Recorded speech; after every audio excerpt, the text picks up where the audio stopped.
Hey folks, this is Jesse Cope back with another episode of the American Soul Podcast. Hope y'all are doing well wherever y'all are, whatever part of the day it is for y'all. Gonna take one of our little walks down the road.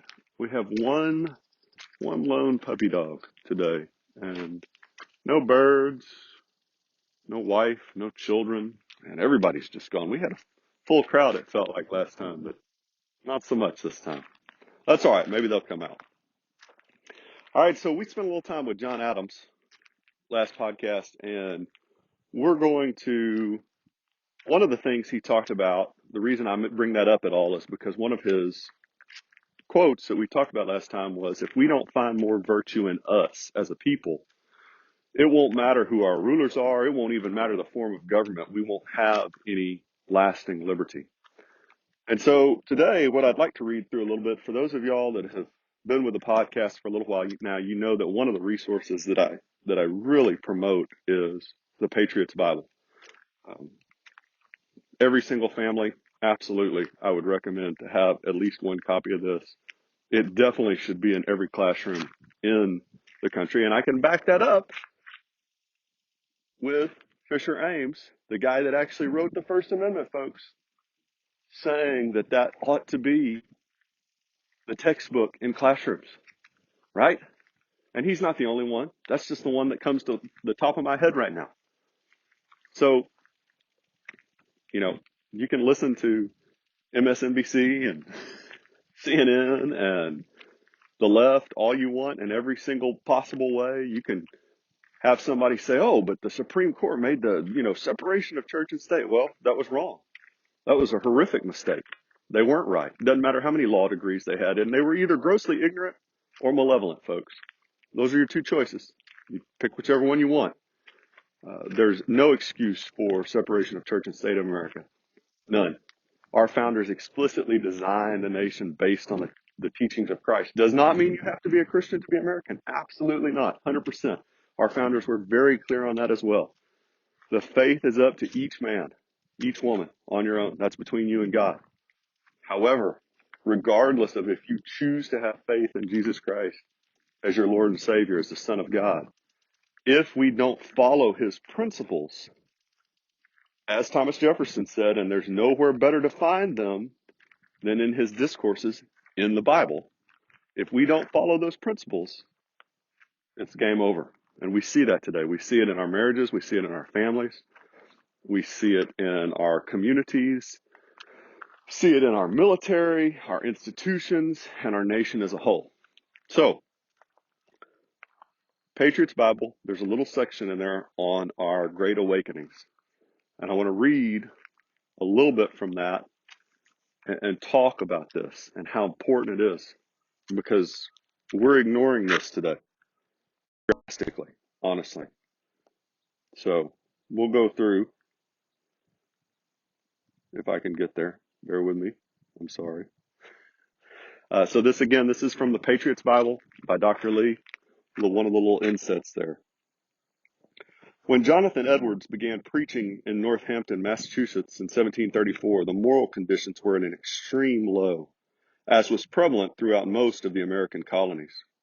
Under his preaching that stressed the importance of an immediate personal spiritual rebirth, a revival began in his church among the youth and then spread to the adults.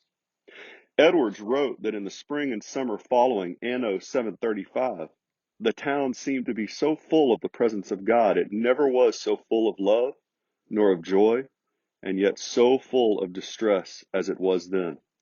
In 2 years, 300 converts were added to the church, and news of the revival spread throughout New England.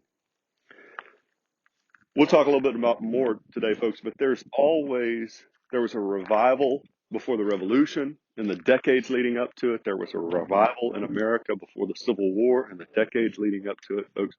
And this is what we have forgotten today. For the last several decades here, we have kept thinking, man, if we can just elect the right leader, if we can just make the right policies, whether it's financial, fiscal policy or foreign policy or whatever it is, man, then that'll get us there. That'll get us there. And I mean everything, and I fall trap to it, folks.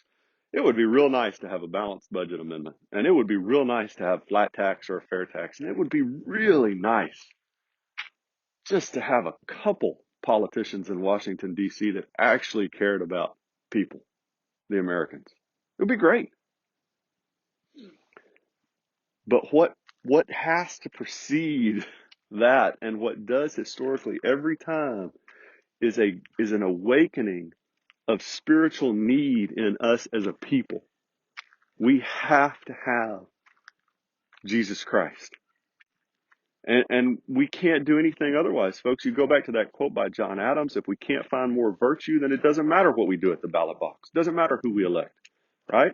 Again, another quote that I use all the time from John Adams: if we don't have a moral and religious people, our Constitution, our laws, they're worthless. They don't work.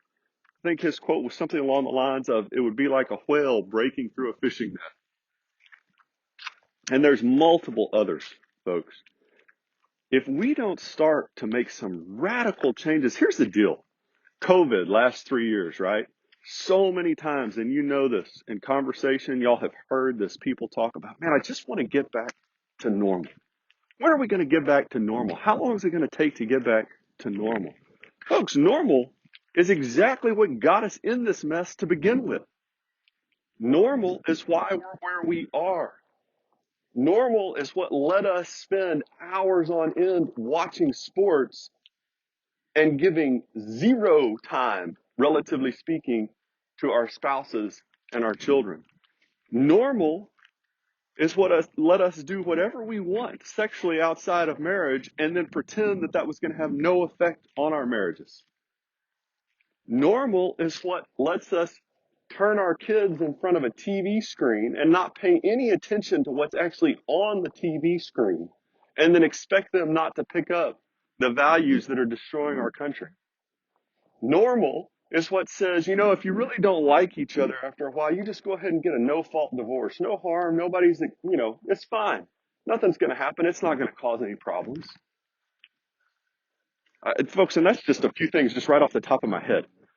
Normal ain't going to cut it. It hasn't been cutting it for a long time, and we've been pretending that it has been. And that's why our country is struggling in every single facet. And I say this, not every episode by any means, but I say it pretty frequently. If you don't believe that the evil values of the godless left that I list quite often, rejection of God, abortion, sexual deviancy of every kind, bigotry, feminism, revisionist history, illegal immigration, communism, socialism, if you don't believe that these are having destructive effects on our nation, go find a teacher at a school. Go walk the halls of a school if they'll let you. It won't take you long. You'll figure out real quick that we're absolutely destroying our country because we are destroying our children.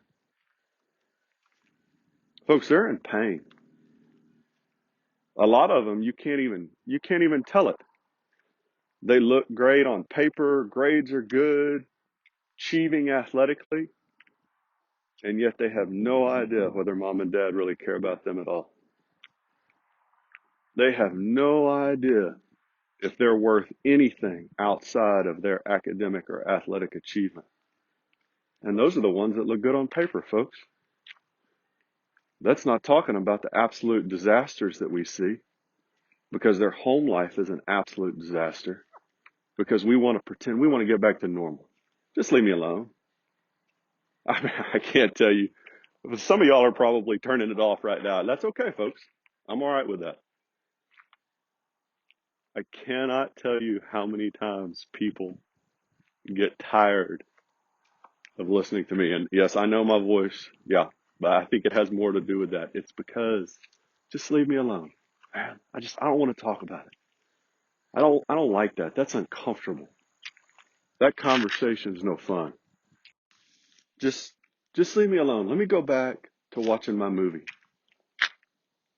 Let me go back to watching my movie that's got all sorts of bad values promoted in it. Murder, sex outside of marriage, violence. Yeah, let me go back. Let me go back and watch my sports for another 2 or 3 hours. I just want to do this, man. Just don't talk to me anymore. Let me just get back to normal. And then we wonder. We have the gall, the audacity to wonder why there's tension in our marriage or our marriage is failing, why our faith is weak. We wonder why we go to church on Sunday, if we even go to church on Sunday and sit there and we just don't really feel anything. We wonder why our kids are disrespectful, why they're angry, why they're arrogant, why they're distant. You can say that about your spouse too, for that matter. Good Lord, folks, because we're putting hours on end into watching TV, into watching sports, into working out, into shopping, into hunting, into going off. We need some self-care time. I need to go away for the weekend by myself and really focus on me. What a joke. Way off track, folks. I'm going to read a little bit more from this section on the Great Awakenings. The British Methodist preacher George Whitefield continued the movement, making 7 separate trips to America and spending 9 years preaching across the colonies. He preached to 5,000 on the Boston Commons and 8,000 at once in the open fields. Between 1740 and 1742, an estimated 25,000 to 50,000 people were added to the New England church, changing the region's moral tone and gaining the name of a great awakening. The revival spread into the middle colonies, beginning in New Jersey, largely among the Presbyterians trained under William Tennant, including his son Gilbert, who became the leading figure of the Great Awakening in the middle colonies. The revival reached the South with the preaching of Samuel Davies among the Presbyterians of Virginia from 1748 to 1759. With the great success of the Baptists in North Carolina in the 1760s and with the rapid spread of Methodism shortly before the American Revolution. Because the first Great Awakening served to build up interests that were intercolonial in character and increased opposition to the Anglican Church and the royal officials who supported it, many historians say it helped set in motion a democratic spirit that eventually brought America its political freedom. It also resulted in an outburst of missionary activity among the Native Americans by such men as David Brainerd, and it was the impetus to the first movement of importance against slavery. In education, it led to the founding of a number of academies and colleges, notably Princeton, Brown, Rutgers, and Dartmouth. There's another quote I want to get to, folks. I'm not going to get to the second awakening before the Civil War today, but I want to get to one quote here, and this is the other resource that I was talking about. I don't use this one very often. It's pretty new, folks, relatively speaking, but if you get a chance, 100 Bible Verses That Made America by Robert J. Morgan.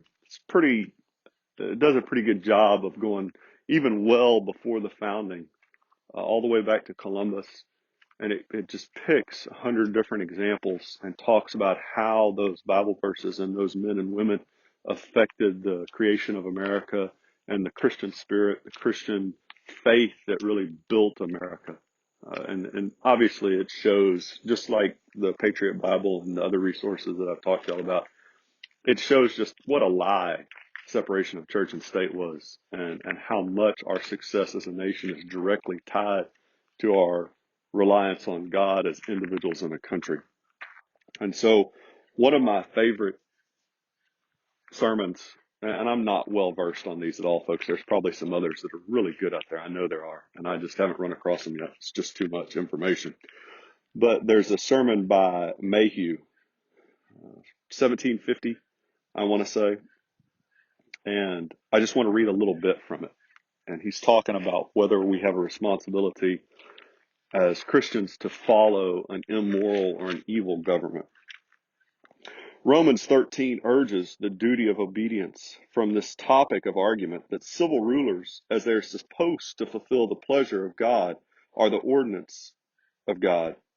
But how is this an argument for obedience to such rulers as do not perform the pleasure of God by doing good, but the pleasure of the devil by doing evil? And such as are not therefore God's ministers, but the devil's. Common tyrants and public oppressors are not entitled to obedience from their subjects by virtue of anything here laid down by the inspired apostle. He's talking about Romans, folks, just in case you missed that from the Bible, the New Testament. When once magistrates act contrary to their office, when they rob and ruin the public instead of being guardians of its peace and welfare, they immediately cease to be the ordinance and ministers of God, and no more deserve that glorious character than common pirates and highwaymen. Every time, folks, that we promote that our government or our elected leaders, or even when you're talking about the Supreme Court and Roe v. Wade or separation of church and state, every time we promote evil, those people immediately lose their authority on that particular issue, and we have no responsibility to follow them down that path. In fact, we have a responsibility, as Thomas Jefferson and Benjamin Franklin both noted, rebellion to tyrants is obedience to God. It's pretty simple. But this all comes back to John Adams' comment about if we can't find more virtue in us, folks, this all comes back to us. We have got to radically change the way that we have been living as people in this country, because it's what's gotten us here. This just apathy to evil in our country and this desire, folks, and I get it. I get it. A lot of the examples I use here because I'm so familiar with them, because they're so tempting to me. You know, there's some of them I don't get. Going to play golf for 8 hours a day or 4 hours a day when you've got a young family at home that needs your attention, that's not one of my vices. It's okay. I know it is for other people, right? I'm more inclined, you want to go watch sports, right, for about 5 hours when I haven't spent any time with my wife or my kids? Yeah, I get that one. And there's a number of others, folks, but we can't sit here and spend all this time doing what we want to do, which is really not important. It's like the old summer camp analogy. If you've ever heard of it or seen it, you take a glass mason jar and you've got a set of large stones, and then you've got a pile of sand, and it all has to fit in the jar, right? And the only way it can fit in the jar is if you put the big things, the big stones that each usually have a name written on them, in first, and then the sand, which represents the little unimportant things in your life, in second. And I would argue really the pile of sand needs to be so big that it doesn't all fill, because there's some things in our lives, folks, that we just don't have time for, especially in certain stages of our life. You got a young wife at home and kids, Dad, and you might not get to go hunting every year as much as you want to go. You might not get to go play golf every time. You might not get to go do whatever it is that you want to do. Wives, same thing. The flip side, whatever it is for you. You got a husband at home? Man, I hate to tell you that, but he trumps going out for a girls' weekend or going over for a girls' night once a week or once a month. Man, he just does. And the fact that he doesn't is why we're where we are. And Lord, God comes before either one of those. If we really want to get our country back on track, folks, as uncomfortable as these conversations are, we have got to have them, and then we've got to start to act on them. Have to. At any rate, that seems to be how I'm closing these more often. Thank y'all for joining me. Thank y'all for listening to me. Listen to what, more than what I say, folks, listen to these quotes from our founders. Listen to what our history is, our heritage. Listen to the truth, because it shows blatantly that we are a Christian nation and have always been and have to be. And the times when we've really gotten messed up are the times when we quit following God and Jesus Christ. Y'all have a wonderful rest of whatever's left of your day. Whatever sphere of influence you've got, folks, and you do have influence, I guarantee you, in whatever role you're in, you have influence. Spread the truth, spread the light as much as you can, every chance that you get. God bless y'all. God bless your families. God bless America. We'll talk to y'all again real soon, folks. Looking forward to it.